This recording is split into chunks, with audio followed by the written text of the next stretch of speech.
Sir चालू करायचं का? हा मॅडम, चालेल. चालू करा, चालू करा.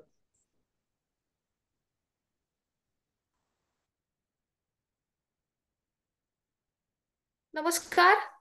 माझं नाव डॉक्टर दीपाली जाधव. आज आपण पदार्थ पेपर 2 च अनालिसिस बघू. तर सगळ्यात पहिल्यांदा शॉर्ट आन्सर मध्ये तुमचा पहिला क्वेश्चन होता, राईट द डेफिनेशन ऑफ प्रमाण अँड परीक्षा. प्रमाण आणि परीक्षाची डेफिनेशन लिहा. तर प्रमाण आणि परीक्षा, तुमचं पहिलं वाक्य प्रमाण आणि परीक्षा हे दोन्ही सिनोनिम्स आहेत. काही आचार्यांनी त्याला परीक्षा हा शब्द वापरलाय, काही आचार्यांनी त्याला प्रमाण हा शब्द वापरलाय.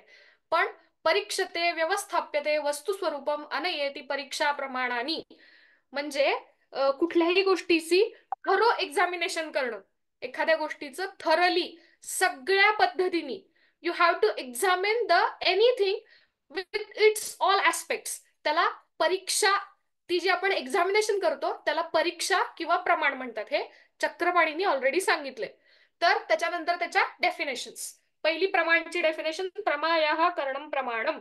प्रमाचं जे करण आहे, प्रमा म्हणजे ट्रू नॉलेज, सत्य, सत्य ज्ञान. त्याचं जे करण आहे, त्याचं जे इन्स्ट्रुमेंट आहे, the instrument with the help of which we can take the true knowledge, त्याला म्हणायचं प्रमाण. रेफरन्स त्याचा तर्कदीपिका. सम्यक ज्ञानम प्रमाणम, जे ट्रू नॉलेज आहे, प्रमाणाने, the knowledge which we will gain by the प्रमाणा, इट इज सम्यक ज्ञान. जे प्रमाणाने ज्ञान घेतलं जातं ते सम्यक असतं. सम्यक सत्य, ट्रुथ. त्याची रेफरन्स आहे न्यायदीपिका. त्याच्यानंतर तर्कभाषाचा रेफरन्स आहे प्रमीयते अनेन इति प्रमाणम. ज्याच्याद्वारे, ज्या गोष्टीच्या द्वारे आपण ज्ञान घेऊ शकतो, thing with the help of which we can get the knowledge, त्याला म्हणायचं प्रमाण. परितः ही झाल्या, ह्या तीन झाल्या प्रमाणाच्या डेफिनेशन्स. परितः ईक्षणम परीक्षा, thorough examination with all aspects. सगळ्या पद्धतीने, सगळ्या बाजूंनी केलेली सगळ्या बाजूनी परितः म्हणजे सगळ्या बाजूनी, ईक्षण म्हणजे एक्झामिनेशन, सगळ्या बाजूनी केलेली ती परीक्षा. आणि परीक्षते व्यवस्थाप्यते वस्तू स्वरूपम अनयति परीक्षा प्रमाणानी, ह्याचा अर्थ मी तुम्हाला सांगितला. वस्तूच्या स्वरूपाची सगळ्या बाजूनी, परीक्षते व्यवस्थाप्यते, सगळ्या बाजूनी एक्झामिनेशन करून जे आपण रिझल्ट देतो त्याला प्रमाण म्हणायचं. हे चक्रपाणी. ह्याच्यामध्ये अडीच अडीच मार्क डिवाइड होतात. प्रमाण, डेफिनेशन ऑफ प्रमाणला 2.5 मार्क आणि परीक्षेच्या डेफिनेशनला 2.5 मार्क. मिनिमम 2 प्रत्येकाच्या डेफिनेशन ह्या तुमच्या विथ एक्सप्लेनेशन आणि विथ रेफरन्स एक्सपेक्टेड आहे. त्याच्यानंतर दुसरा क्वेश्चन होता तुमचा, टाइप्स ऑफ शब्द, शब्दाचे प्रकार लिहा. पेपर 2 मध्ये, पेपर 1 मध्ये बऱ्यापैकी थोडेफार ट्विस्टेड क्वेश्चन्स होते, पण पेपर 2 मध्ये पदार्थाच्या ऑलमोस्ट सगळे डायरेक्ट क्वेश्चन्स होते. तर टाइप्स ऑफ शब्द, सगळ्यात पहिलं क्लासिफिकेशन शब्दाचा चरक विमान स्थानानुसार. अथ शब्द, शब्दो नाम वर्ण सम्मानाय. शब्द हा वर्णांचा समूह आहे. स चतुर्विधा, ते 4 टाईपचे आहेत. दृष्टार्थ, अदृष्टार्थ, सत्य आणि अनृत. दृष्टार्थ म्हणजे जे शब्द आपण बघू शकतो किंवा एक्सपिरियन्स करू शकतो. उदाहरणार्थ, फॉर एक्झाम्पल, दोष विशेषण कॅन कॉज द डिसीज. दोषांचं विशेषण डिसीज प्रोड्यूस करतं, हे आपण एक्सपिरियन्स करू शकतो, त्यामुळे ते दृष्टार्थ मध्ये आलं, दोष विशेषण हा शब्द. अदृष्टार्थ, द शब्द विच कांट बी एक्सपिरियन्स्ड, असे शब्द जे आपण कधी एक्सपिरियन्स नाही करू शकत. उदाहरणार्थ, मोक्ष, पुनर्जन्म असे शब्द जे कधी एक्सपिरियन्स नाही करू शकत, ते अदृष्टार्थ मध्ये येतात. सत्य, ट्रूथ स्पीकिंग, सत्य कथन, खरं बोलणं. अनृत, खोटं बोलणं, जे आपण कधीही म्हणजे पूर्णपणे खोट आहे, सशाला शिंग येतात किंवा माणसाला शिंग येतात, हे असं म्हणणं हे अनृत मध्ये आलं. पण वृक्ष पदार्थ खाल्ले तर वातचं विशेषण होतं, वातचा प्रकोप होतो, हे सत्य कथन झालं. हे 4 type according to Charaka, with example लिहायचे. Second classification according to Darshan, ते न्यायदर्शनानुसार आहे. ध्वन्यात्मक आणि वर्ण्यात्मक. ध्वन्यात्मक म्हणजे इन्स्ट्रुमेंटल साऊंड्स, तुम्ही जे काही इन्स्ट्रुमेंट्स प्ले करता, मग ते तबला असेल, तुमची सतार असेल, गिटार असेल, जे काय इन्स्ट्रुमेंट मधून साऊंड येतो त्याला म्हणायचं ध्वन्यात्मक. आणि वर्णात्मक म्हणजे आपण जे बोलतो तो, which we will talk, all that words will come under वर्णात्मक. and the instrumental sounds, all the instrumental sounds will comes under ध्वन्यात्मक. हे 2 क्लासिफिकेशन मेन आहेत. हे सोडून अकॉर्डिंग टू अदर स्कॉलर्स पहिलं लौकिक. लौकिक म्हणजे गुरु, आप्त, जे काही शब्द बोलतात, आपलं आप्त वचन ते लौकिक मध्ये आलं. वैदिक. वैदिक म्हणजे वेदांच्या मध्ये दिलेलं किंवा आध्यात्मिक एखाद्या ग्रंथात दिलेले जे शब्द आहेत ते वैदिक मध्ये आले. आणि साधारण म्हणजे आपण नॉर्मल लोक, आपण जे आता बोलतो ते सगळे शब्द साधारण मध्ये येतात. तुमच्याकडून ह्या क्वेश्चनसाठी चरकचं क्लासिफिकेशन आणि दर्शनचं क्लासिफिकेशन हे मॅक्स, हे एक्सपेक्टेडच आहे, हे मस्ट आहे तुमच्यासाठी. हे दोन क्लासिफिकेशन तुमचे आलेच पाहिजे टाइप्स ऑफ शब्दमध्ये. तिसरं लिहिलं वेल अँड गुड. तुम्हाला इथं विथ एक्सप्लेनेशन तुम्ही एक एक लाईन लिहित गेला विथ एक्झाम्पल, तर तुम्हाला मॅक्सिमम 5 out of 4, 4.5 तरी मार्क्स पडू शकतात. श्लोका जर विथ रेफरन्स करेक्ट घातलं तर 5 out of 5 पडतात ह्या क्वेश्चनला. नेक्स्ट, इंद्रिय पंचपंचक. ह्यामध्ये मी आता तुम्हाला हा चार्ट दिलाय, तर असं म्हणजे तुमच्याकडून तुम्ही हा चार्ट पेपरला काढला आणि असाच्या असा चार्ट तुम्ही विथ वर्ड्स मध्ये एक्सप्लेन केला विथ रेफरन्स. ह्याचा रेफरन्स आहे चरक सूत्रस्थान 8वा अध्याय. चरकच्या सूत्रस्थानातल्या 8व्या अध्यायात इंद्रियोपक्रमणी अध्यायामध्ये इंद्रिय पंचपंचक दिलेलं आहे. विथ रेफरन्स तुम्ही असाच्या असा चार्ट एक्सप्लेन केला तर तुम्हाला हाही question maximum 5 out of 5 marks पडण्या इतपत आहे. पदार्थ पेपर 1 आणि पेपर 2चं ज्या वेळेला कंपॅरिझन होतं त्याला पदार्थ paper 2 as compared to paper 1 easy असतो. आणि पेपर 2 मध्ये तुम्ही डायरेक्ट क्वेश्चन्स ऑलमोस्ट सगळीकडेच, म्हणजे कुठल्याही युनिव्हर्सिटीला जा, पेपर 2 ला डायरेक्टच क्वेश्चन्स पडतात. जर तुम्ही मॅथ्स सारखं पॉइंट वाईज लिहित गेला तर पेपर 1 पेक्षा पेपर 2 ला मॅक्सिमम स्कोरिंग होतं. We can score maximum in paper 2. तर इंद्रिय पंचपंचक, पहिलं श्रोत्रेंद्रिय, त्याचा अर्थ, शब्द, त्याचं अधिष्ठान करणं, त्याचं द्रव्य आकाश, त्याची बुद्धी श्रोत्रबुद्धी. त्याच्यानंतर स्पर्शनेंद्रिय, त्याचा अर्थ स्पर्श, त्याचं अधिष्ठान त्वक, इंद्रिय द्रव्य त्याचं वायू आणि इंद्रिय बुद्धी स्पर्शन बुद्धी. सेम चक्षुरेंद्रियाला इंद्रिय अर्थ रूप, इंद्रियाचं अधिष्ठान चक्षु, इंद्रियाचं द्रव्य अग्नी आणि इंद्रियाची बुद्धी जी आहे ती चक्षुबुद्धी. एक तुम्हाला टॅक्ट सांगते, हे आहे अशा पद्धतीने तुमच्या लक्षात राहतं का मला माहिती नाही, म्हणजे मी कशा पद्धतीने लक्षात ठेवलं होतं. इंद्रिय अर्थ मध्ये एक सेकंड, हा, इंद्रिय अर्थ मध्ये हे जे शब्द स्पर्श रूप रसगंध आहे ह्या ह्या क्रमाने जर तुम्ही लिहिलं, म्हणजे पाठ आपल्याला हे नॉर्मली ह्याच क्रमाने असतं, शब्द स्पर्श रूप रसगंध ह्या क्रमाने जर तुम्ही इंद्रिय अर्थ मध्ये पहिल्यांदा लिहून घेतलं तर शब्दाला तुम्हाला इकडे इंद्रिय लिहिता येतं, इकडचे तुमचे कॉलम्स भरत जातात. असं बसून चार्ट कोणी पाठ नाही करू शकत. त्यामुळे एक कुठला तरी कॉलम तुम्हाला जो सोपा वाटतो तो पाठ करा. हे लक्षात ठेवण्याची ही टेक्निक आहे, कारण ह्याच क्रमाने आपल्याला इंद्रिय अर्थ किंवा आपले विशेष गुण जे आहेत ते पाठ असतात. शब्द स्पर्श रूप रसगंध एक कॉलम लिहिला की पुढचे आणि मागचे कॉलम आरामात लिहिता येतात पेपरला लिहिताना वेळ वाचवण्यासाठी. नेक्स्ट, चौथा क्वेश्चन होता डिस्क्राईब द टाइप्स ऑफ अहेतू अकॉर्डिंग टू चरक. इथं त्यांनी स्पेसिफिकली अकॉर्डिंग टू चरक संहितेनुसारच अहेतूचे टाइप्स विचारले.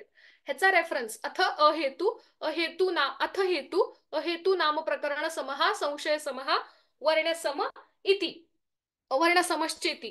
ह्याचा रेफरन्स आहे चरक विमानस्थान. चरक विमानस्थानच्या 8व्या अध्यायात हे त्यांनी दिलेलं आहे. तर प्रकरण सम, प्रकरण सम म्हणजे पक्षच जिथे हेतू आहे. म्हणजे आता आपलं अनुमान प्रमाणचं एक्झाम्पल बऱ्याचदा म्हणजे आपल्या बुक्स मध्ये सेम असतं की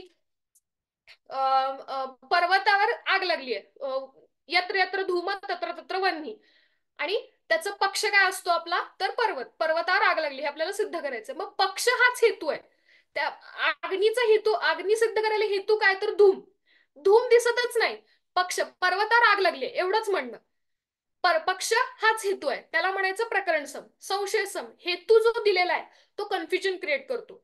जसं की एखादा माणूस खूप गोष्टी बोलतोय, एखादी सॉरी खूप नाही, एखादा माणूस आता अशी खूप लोक असतात ज्यांना आयुर्वेदाबद्दल पुस्तकं वाचून पेपर वाचून माहिती मिळते, मग ते 4 लोकांच्यात बसले की ग्रुपमध्ये बसले की चर्चा चालू करतात, हे आयुर्वेदात असं सांगितले, ते आयुर्वेदात तसं सांगितले. आता आपण आयुर्वेदिक वैद्य आहोत, आपण ते ऐकलं, आपण रॅन्डमली ऐकलं कुठून तरी ट्रेन मध्ये जाताना बसमध्ये जाताना, तर आपल्याला असं एका पॉइंटला असा संशय येऊ शकतो की हा माणूस वैद्य आहे का, हा माणूस डॉक्टर आहे का. मग आपण जाऊन त्या माणसाला डायरेक्ट विचारलं की बाबा तू डॉक्टर आहेस का, तर तो म्हणतो नाही, किंवा तो म्हणेल हो मी डॉक्टर आहे. म्हणजे इथं जो हेतू आहे आपल्या डोक्यात क्रिएट कन्फ्युजन हेतूनी क्रिएट झालं की हा माणूस एक पार्ट बोलतोय म्हणजे एकतर ह्याला आयुर्वेदाचं सगळंच नॉलेज असेल किंवा काहीच नॉलेज नसेल, एवढ्या एकाच पार्टचं नॉलेज असेल. इथं जो हेतू आहे बोलणं, हा कन्फ्युजन क्रिएट करतो. त्याला म्हणायचं संशयसम. आणि वर्ण्यसम म्हणजे दृष्टांत, म्हणजे किंवा जे तुमचं उदाहरण दिलंय ते कन्फ्युजन क्रिएट करतं. आता हे जॉईन झालेली लोक जर फ्रेशर बॅचचे असतील तर त्यांच्यासाठी हे थोडं डिफिकल्ट आहे. अनुमान प्रमाण ज्या वेळेला तुम्ही इन डिटेल शिकाल त्यावेळेला तुम्हाला हे प्रकरण, हेतू, पक्ष, हे जे सगळे पॉइंट्स आहेत ते कळतील. तर वर्णसम मध्ये दृष्टांत जो दिलेला आहे, म्हणजे उदाहरण जे दिलेलं आहे ते कन्फ्युजन क्रिएट करतं. म्हणजे आता त्यांनी संहितेत असंच एक्झाम्पल दिलंय की बुद्धी अनित्य आहे. का? कारण त्याला आपण स्पर्श नाही करू शकत. शब्द शब्दाला जसं स्पर्श करू शकत नाही असं. पण शब्द आणि बुद्धी हे स्पर्श करून त्याचं वर्णन आपण करूच शकत नाही. त्यामुळे जो तुम्ही उदाहरण देताय की शब्दाप्रमाणे बुद्धी अनित्य आहे, ते दृष्टांतच, तुमचं उदाहरणच कन्फ्युजन क्रिएट केलं जातं. ह्याला म्हणायचं अहेतू. नेक्स्ट, 5वा क्वेश्चन होता तुमचा इम्पॉर्टन्स ऑफ युक्ती परीक्षा. त्यातलं ह्याच्यामध्ये कमीत कमी तुमचे, हा 5 मार्काचा क्वेश्चन आहे, कमीत कमी तुमचे एक 8 ते 9 पॉइंट्स तरी एक्सपेक्टेड आहेत. तर सगळ्यात पहिल्यांदा ड्रग रिसर्च. तुम्ही वेगवेगळ्या वेगवेगळ्या ड्रग्स वरती किंवा वेगवेगळ्या औषधी वनस्पतींच्या वरती तुम्ही रिसर्च करू शकता. खूप सारे एंडेंजर्ड स्पेसिस आहेत, ते स्पेसिस तुम्ही शोधून काढू शकता. ते झालं ड्रग रिसर्च. ड्रगचं स्टँडर्डायझेशन. मॉडर्न सायन्स मध्ये कुठेही तुम्ही गेलात, फिवर आला तर ते लोक पॅरासिटामॉलच लिहून देतात. तुम्ही कुठल्याही डॉक्टरकडे जावा, एखाद्या एमबीबीएस कडे जावा, नाहीतर एखाद्या बीएचएमएस डॉक्टरकडे जावा, त्यांच्यासाठी फिवर म्हणजे पॅरासिटामॉल, हे स्टँडर्डाइज झालंय. आपल्याकडे तसं आहे का? आपल्याकडे असं नाहीये. त्यामुळे ड्रगचं स्टँडर्डायझेशन करणं एखादी गोष्ट, ते पण महत्वाचं आहे आपल्यासाठी. फार्मास्युटिकल रिसर्च, ते पण आपण युक्तीप्रमाणाने करतो. फार्मास्युटिकल रिसर्च म्हणजे एखादं नवीन प्रिपरेशन तयार करणं. आता तुम्ही सगळे नवीन वैद्य तयार होत आहे, all of you are budding doctors. आम्ही आता प्रॅक्टिस करतोय, आमच्या डोक्यातून काहीतरी नवीन नवीन प्रिपरेशन्स येतात. तुम्ही जसं जसं पुढे जाल, बर्निंग चॅलेंजेस तुमच्या पुढचे वाढत जातील, नवीन नवीन डिसीज येतील. तुम्ही काहीतरी नवीन रिसर्च केला, नवीन प्रिपरेशन तयार केले, 2-3 ड्रग एकत्र करून, तो झाला तुमचा pharmaceutical research. Observational surveys.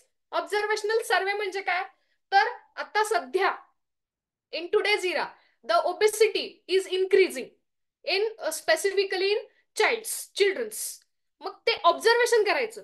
You have to observe the group of 20 peoples or 30 childrens. Why the obesity is increasing? त्यांच्यात का वाढते ओबेसिटी? असं काय हेतू आहेत त्यांच्यात की त्या 30 लोकांच्या ओबेसिटी चिल्ड्रन्स मध्ये वाढते? हा झाला ऑब्झर्वेशनल सर्वे. पॅथॉलॉजिकल रिसर्च आणि अॅनिमल रिसर्च हे स्पेसिफिकली पीजी ला गेल्यानंतर केले जातात. पॅथॉलॉजिकल रिसर्च, एखादा डिसीज घेऊन तो डिसीज तशा पद्धतीने, चरकानी संप्राप्ती लिहिली आहे, मग ती ऍक्च्युअल माणसात कशी घडती बाबा संप्राप्ती, हे तुम्ही सिद्ध करायचं. 20 लोकांचा, 30 लोकांचा ग्रुप घेऊन प्रत्येकामध्ये वात प्रकृतीच्या माणसामध्ये अशीच संप्राप्ती घडत असेल का, पित्त प्रकृतीमध्ये अशीच घडत असेल का, हे शोधून काढणं म्हणजे पॅथॉलॉजिकल रिसर्च. अॅनिमल रिसर्च म्हणजे हे सगळं युक्तीप्रमाणाने होतं. अॅनिमल रिसर्च म्हणजे जे आपण रसौषधीज वापरतो त्यामध्ये पारद आला, मेटल्स आले, जे काही तुमच्या रसौषधीज आहेत सगळे, महारस, उपरस, साधारण रस, ते सगळे म्हणजे मार्केट प्रिपरेशन आणण्याआधी त्याचं सगळ्याचं अॅनिमल वरती रिसर्च केला जातो. तुम्ही बघितलं असेल, रॅट्स वरती रिसर्च करतात, त्याच्यानंतर रॅबिट्स वरती करतात, गिनी पिग वरती करतात, तो अॅनिमल रिसर्च. हे इम्पॉर्टन्स ऑफ युक्तीप्रमाण मध्ये येतं. पंचकर्म, शस्त्रकर्म, यंत्रकर्म, जे काय म्हणजे ऑपरेटिव्ह प्रोसिजर्स आहेत त्या तुम्ही मॉडिफाय करू शकता वेगवेगळ्या पद्धतीने. आचार्यांनी त्यावेळेला सांगितलं ते आत्ताच तसंच्या तसं लागू होईल, तुम्ही मॉडिफाय करू शकता तुमच्या पद्धतीने वमनची प्रोसेस. त्याला म्हणायचं ते पण युक्तीप्रमाणाने झालं. त्याच्यानंतर पुरुषम पुरुषम विक्षम म्हणजे प्रत्येक पुरुष डिफरंट आहे. हा चरक सूत्रस्थान पहिल्या अध्यायातला श्लोक आहे. प्रत्येक पुरुषाची प्रकृती डिफरंट आहे, त्याच्यानुसार तुम्ही तुमच्या औषधाची मात्रा ठरवू शकता, तुम्ही अनुपान ठरवू शकता. हे सगळं युक्तीप्रमाणावर डिपेंड आहे. इमर्जन्सी, कॅज्युअलिटी ह्या गोष्टीला इन्स्टंट प्लॅन लागतात. त्या क्षणी काय करायचं? आत्ता पेशंटला अस्थमाचा अटॅक आला तर आत्ता काय करायचं बाबा, तर ते युक्तीप्रमाणाने ठरवायचं. त्याच्यानंतर पंचकर्माची, आपण सगळे पंचकर्म करतो, त्याचे उपद्रव दिलेले आहेत, चरक सिद्धिस्थानमध्ये दिलेले आहेत. ते उपद्रव होऊ नयेत म्हणून काय करायचं, हे युक्तीप्रमाणाने पहिल्यांदा प्लॅनिंग ठरवायचं. पण जर त्यातूनही ते झालेच तर त्याच्यातून कसं बाहेर पडायचं, ह्याचं प्लॅनिंग पण आपल्याला इन्स्टंट प्लॅनिंग युक्तीप्रमाणाने करता येतं. नेक्स्ट, अनुसंधान. रिसर्च मध्ये युक्तीप्रमाणे कसं वापरलं जातं, तर सिलेक्शन ऑफ प्रॉब्लेम. सिलेक्शन, एखादी तुम्ही गोष्टीचा रिसर्च करायचा ठरवला, तर तो जो तुमचा प्रॉब्लेम आहे तो तुम्ही सिलेक्ट केला, त्याच्यानंतर त्याचा हायपोथेसिस तयार केला, म्हणजे हे ड्रग ह्या डिसीजवरती ऍक्ट होईल का नाही, हा तुमचा हायपोथेसिस. मटेरियल्स, जे काय तुमचं ड्रग आहे ते तुम्ही कलेक्ट केलं. माझं पीजी साठी थिसिस होता शोथ, आणि मी पुनर्नवा हे शोथन ड्रग आहे, ते कसं आहे हे मी सिद्ध करणार होते. त्यामुळे मटेरियल्स माझं होतं पुनर्नवा. मी पुनर्नवाचं चूर्ण कलेक्ट केलं. मेथड्स, मी 30 लोकांच्या ग्रुपवरती पुनर्नवाचा क्वाथ ट्राय केला, ही झाली माझी मेथड. त्याच्यातून रिझल्ट, डिस्कशन आणि कन्क्लुजन हे मी मांडलं. हे सगळं आपल्याला करायला युक्तिप्रमाण पावलं पावली उपयोगी पडतं. नेक्स्ट, लक्षण, टाइप्स ऑफ उपमान प्रमाण. पहिलं उपमितीकरणम उपमानम. उपमिती, एखाद्या गोष्टीची संज्ञा, त्याची ते इन्स्ट्रुमेंट आहे उपमानचं. एखाद्या गोष्टीला दिलेली संज्ञा, तुम्हाला दिलेलं तुमचं नाव, हे तुमचं उपमिती झाली. आता माझ्या समोर लॅपटॉप आहे, ह्याला लॅपटॉप म्हणतात, हे उपमिती झालं. ह्याच्यासारखीच एखादी अशीच आयताकृती गोष्ट माझ्या पुढे आली, तर हे लॅपटॉप सारखं दिसतंय असं मी म्हणते, त्याला म्हणायचं उपमान प्रमाण. सादृश्य ज्ञानम उपमान प्रमाणम, कंठोपनिषद रेफरन्स आहे त्याचा. सादृश्य ज्ञानम उपमान प्रमाणम. सिमिलॅरिटी, ही अशी आयताकृती गोष्ट माझ्यासमोर ठेवलेली आहे, अशीच माझ्या साईडला अजून एखादी आयताकृती गोष्ट ठेवली, सिमिलॅरिटी, तर मी हे सिमिलर आहे म्हणून त्याला उपमान प्रमाण म्हणेन. सिमिलर, हे आयताकृतीच दिसते बाबा, ह्याच्यावर स्क्रीन दिसते, म्हणजे हे उपमान प्रमाणाने आपण असं विचार करू की हा बाबा हे लॅपटॉप असेल, किंवा हे मोठा मोबाईल असेल, किंवा ही स्क्रीन असेल. नेक्स्ट, प्रसिद्ध वस्तू साधर्म्यात अप्रसिद्ध साधनम. उपमानम इति ख्यातम यथा गो गवय तथा. प्रसिद्ध वस्तू साधर्म्यात, एखादी प्रसिद्ध गोष्ट आहे, प्रसिद्ध वस्तूचं त्याचं साधर्म्य पकडून, त्याच्या सिमिलॅरिटीज पकडून, अप्रसिद्धस्य साधनम, म्हणजे अप्रसिद्ध गोष्ट जी आहे त्याला सिद्ध करण्यासाठी प्रसिद्ध वस्तूचं साधर्म्य हे साधन म्हणून वापरलं जातं. फॉर एक्झाम्पल, तुमच्या हातात मोबाईल आहे, तुम्ही आता मोबाईलवरती बघताय, तर ही प्रसिद्ध वस्तू झाली.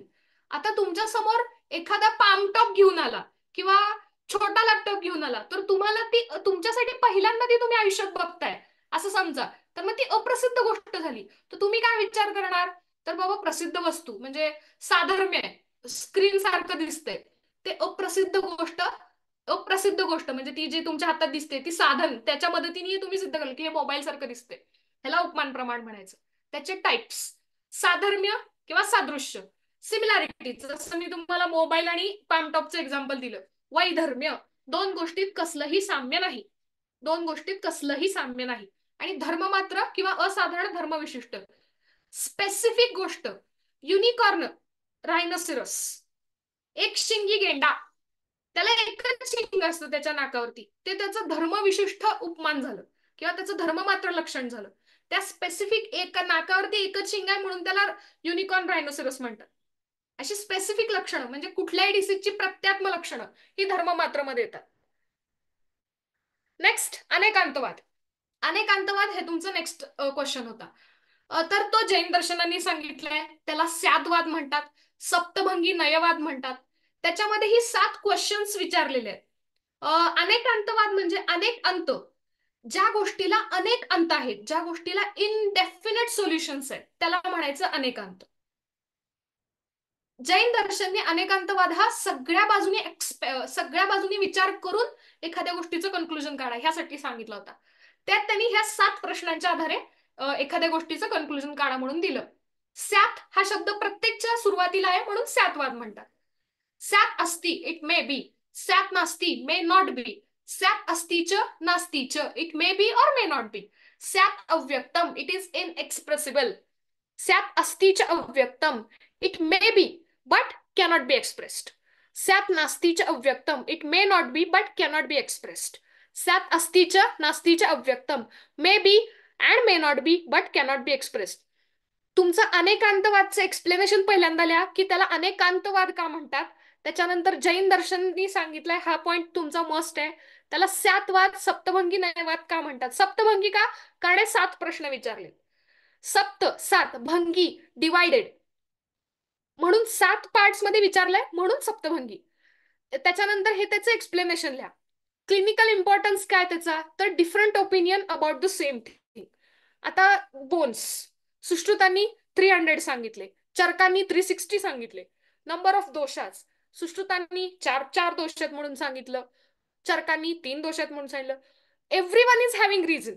सुश्रुतांनी 300 बोन्स का सांगितले? Why Sushruta has told 300 bones? त्याचं रिझन आहे सुश्रुतांच्याकडे.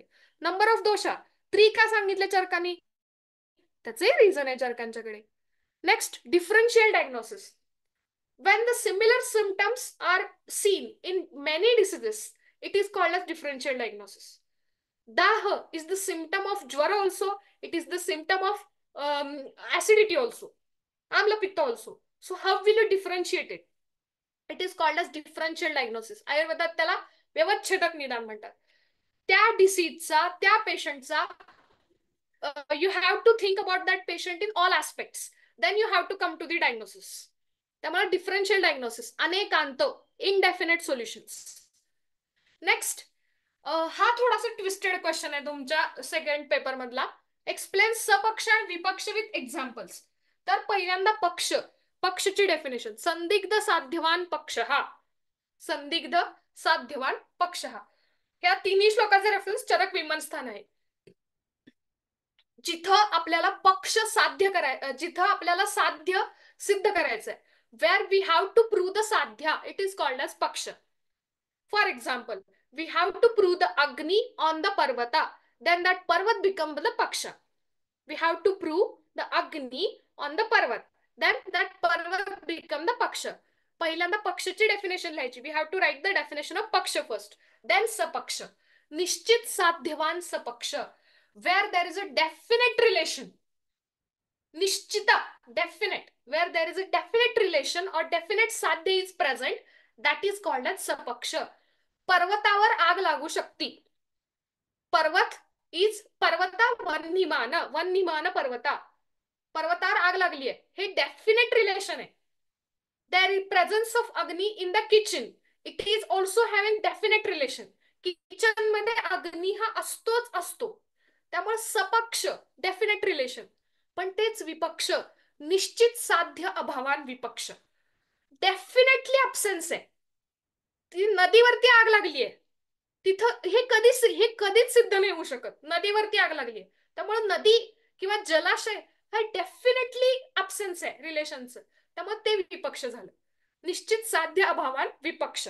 आता ह्याचे अजून एक्झाम्पल्स द्यायचे झाले तर रक्तज गुल्म.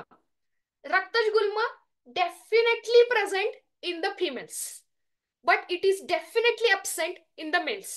त्यामुळे रक्तज गुल्म हा जर आपण साध्य घेतलं तर ते निश्चित साध्य फिमेल्सच्याच बॉडीवरती असू शकतं. पक्ष म्हणजे बॉडीवरती, आपल्याला शरीरावरती सिद्ध करायचंय, तर त्याचं सपक्ष काय? स्त्रीचं शरीर डेफिनेटली प्रेझेंट. विपक्ष काय? पुरुषाचं शरीर. कारण रक्तज गुल्म हा पुरुषांना कधी होऊ शकत नाही. जलोदर, उदरात, उदरात जलसंचिती होती. there is a fluid accumulation inside the उदर प्रदेश. उदर मध्येच झालं तर जलोदर. मग ते तिथं सपक्ष काय? तर उदर, उदर प्रदेश हा त्याचा सपक्ष झाला. विपक्ष तुमचं लंग्स मध्ये झालंय, त्याला जलोदर म्हणत नाही. Next, long essay. Describe uses and significance of प्रमाण इन आयुर्वेदा. आता त्यातलं पहिलं, preservation and promotion of health. सगळ्यात पहिल्यांदा तुमची हेल्थ कशी प्रमोट करता येईल किंवा प्रिझर्व करता येईल, म्हणजे जे आपलं आयुर्वेदाचं एम आहे, स्वास्थ्य स्वास्थ्य रक्षणम आतुरस्य विकार प्रशमनम. तिथं त्यांनी दिनचर्या सांगितली आहे, ऋतुचर्या सांगितली आहे, रात्रीचर्या सांगितली आहे, त्रयोपस्तंभ सांगितलेत. हे सगळं फॉलो केलं जातं. हे आप्तोपदेश प्रमाणचं ऍप्लिकेशन झालं. नेक्स्ट, डायग्नोसिस आणि prognosis of the disease. Diagnosis तुमचं निदान, प्रोग्नोसिस म्हणजे डिसीजची साध्यासाध्यता. मग त्याच्यात रोगपरीक्षा आणि रोगी परीक्षा. रोगपरीक्षा, एखादा डिसीज तुम्ही एक्झामिन करता, म्हणजे त्याचे सिम्पटम्स काय, त्याची लक्षणं काय, हे जेव्हा तुम्ही एक्झामिन करता, ती प्रत्यक्ष प्रमाणाने एक्झामिन करता. पेशंटचे हिस्ट्री घेता तुम्ही, म्हणजे आप्तोपदेश प्रमाणाने. पेशंट आपल्याला जे सांगतो ते, स्पेसिफिकली ज्याला बालरोगचे पेशंट येतात त्याला आई वडील सांगतात की आमच्या बाळाला असं होतंय, मग ते आप्तोपदेश प्रमाण आलं. तुमच्याकडे पेशंट आल्यानंतर पेशंट सोबतचे रिलेटिव्ह तुम्हाला सांगतात की ह्याला 2 दिवस झालं चक्कर येते, आप्तोपदेश प्रमाणाने झालं. ही रोगाची परीक्षा झाली. रोगीची परीक्षा, तुम्ही प्रत्यक्ष बघता की त्याच्या स्किनवर असं लिजन आहे, हे तुमचं प्रत्यक्ष प्रमाण झालं. मग तुम्ही विचार करता की कुठल्या कुठल्या डिसीजमध्ये, कुठल्या कुष्ठमध्ये किंवा कुठल्या स्किन डिसीजमध्ये अशा प्रकारचं लिजन आहे, हे तुमचं अनुमान प्रमाण झालं. हे रोग आणि रोगी परीक्षा. त्याच्यानंतर अनुसंधान. अनुसंधान म्हणजे रिसर्च. रिसर्चचं दुसरं नाव आहे अनुसंधान. रिसर्चला आयुर्वेदात अनुसंधान म्हणतात. Data collection. ज्या वेळेला तुम्ही रिसर्च करता त्यावेळेला तुम्ही 30 लोकांचा ग्रुप घेता, त्यांच्याकडून तुम्ही डाटा कलेक्ट करता. ते काय असेल, तुमचा डिसीज काय असेल तो. आता माझा डिसीज मधुमेह होता मी ज्यावेळेला रिसर्च केला त्याला. त्यामुळे मी पेशंटचं एज, किती वर्षापासून तुम्हाला मधुमेह आहे, त्याच्यानंतर तुमचं काय काय हिस्ट्री आहे, किती काय काय मेडिसिन्स चालत, हा डाटा मी कलेक्ट केला. हे प्रत्यक्ष प्रमाणाने आणि आप्तोपदेश प्रमाणाने क्वेश्चन विचारून मी हे केलं.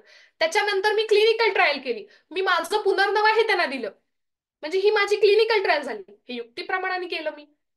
युक्ती आणि प्रत्यक्ष प्रमाण वापरून केलं. आणि त्याच्यानंतर मला जे रिझल्ट्स मिळाले त्याच्यावरून मी अनुमान बांधलं आणि युक्तिप्रमाणाने मी रिझल्ट्स लिहिले की पुनर्नवाने जो मधुमेहमध्ये शोध येतो तो कमी झाला. म्हणजे इथंही अनुमान आणि युक्तिप्रमाणे मी वापरलं. हे प्रमाणचं सिग्निफिकन्स आहे आयुर्वेदातला. इथंही तुम्हाला मॅक्सिमम 10 पॉईंट्स लिहिणं एक्सपेक्टेड आहे. मी हे पॉइंट वाईज इथं दिलंय, पण तुम्ही हे अजून एक्सप्लेन करू शकता. रोग परीक्षा, रोगी परीक्षा. रोग परीक्षा तुम्ही तुमच्या पंच ज्ञानेंद्रियांची एक्सप्लेन करू शकता. चक्षुरेंद्रिय, वर्ण बघितला स्किनचा. कर्णेंद्रिय, पेशंटचा साऊंड ऐकला. पंच ज्ञानेंद्रियांनी तुमची रोग परीक्षा एक्सप्लेन करा. Next, describe the application of प्रत्यक्ष प्रमाण इन निदान, शारीर अँड चिकित्सा.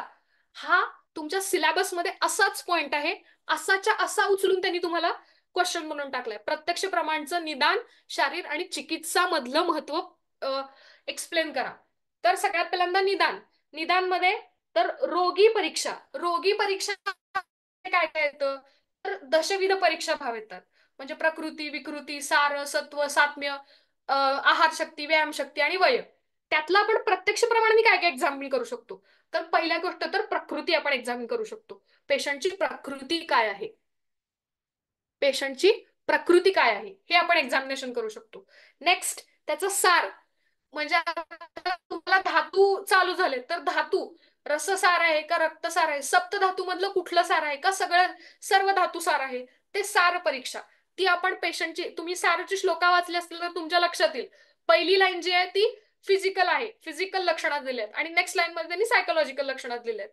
त्यामुळे ते सार परीक्षा. त्याच्यानंतर सत्व, सॉरी, संवनन. संवनन परीक्षा म्हणजे बॉडीचा कॉम्पॅक्टनेस काय रोगीच्या, तो आपण प्रत्यक्ष प्रमाणाने बघू शकतो.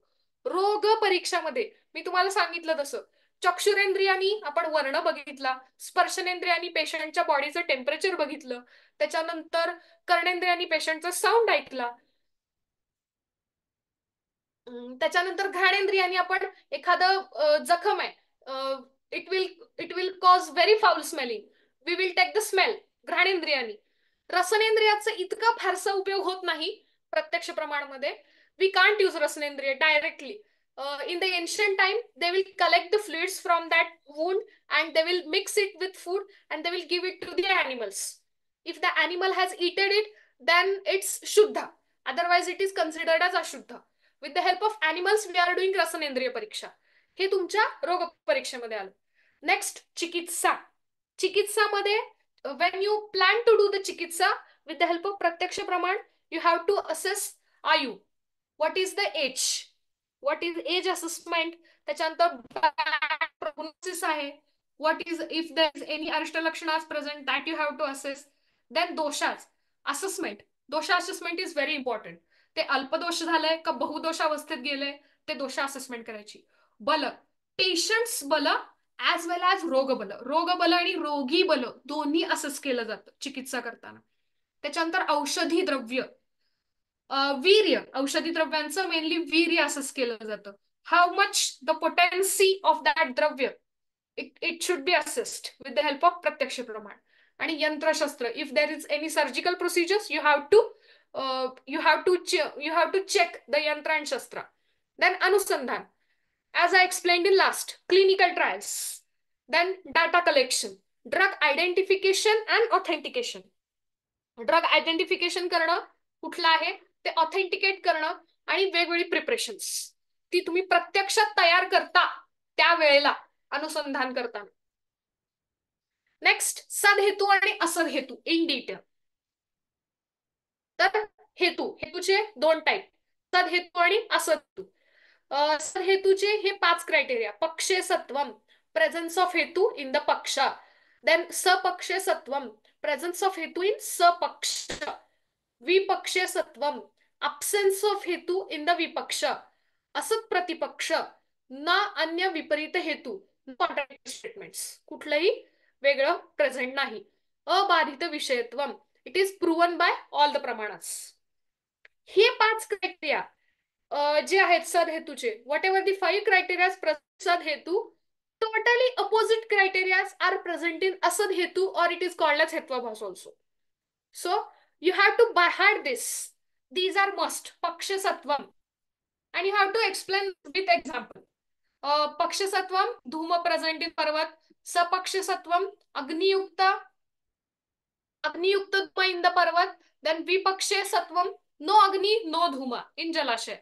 Then asat pratipaksha, which can prove dhuma without agni. No any contradictory hetus present. And abadit vishayatvam, pratyaksha, with the help of pratyaksha praman, with the help of aptopdesh praman, we can prove that dhuma is related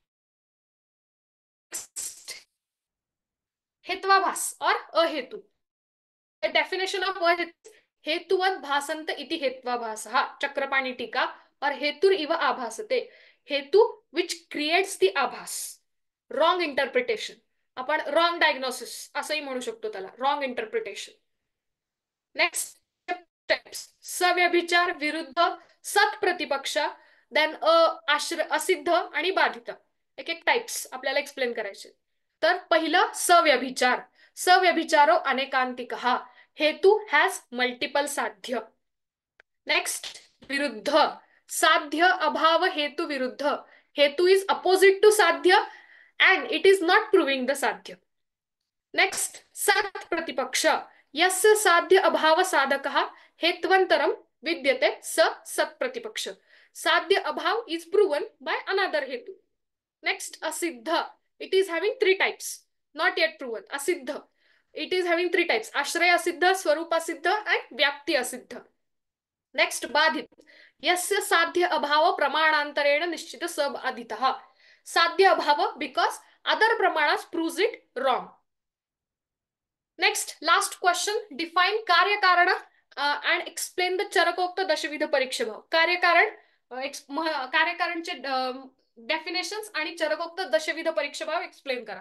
तर कारण, कार्य नियत पूर्व वृत्ती कारणम, जे कार्याच्या आधी प्रेझेंट असतं त्याला कारण म्हणतात. ते 3 टाइप: समवायी कारण, असमवायी कारण आणि निमित्त कारण. कार्य, कार्यम प्राग अभाव प्रतियोगी.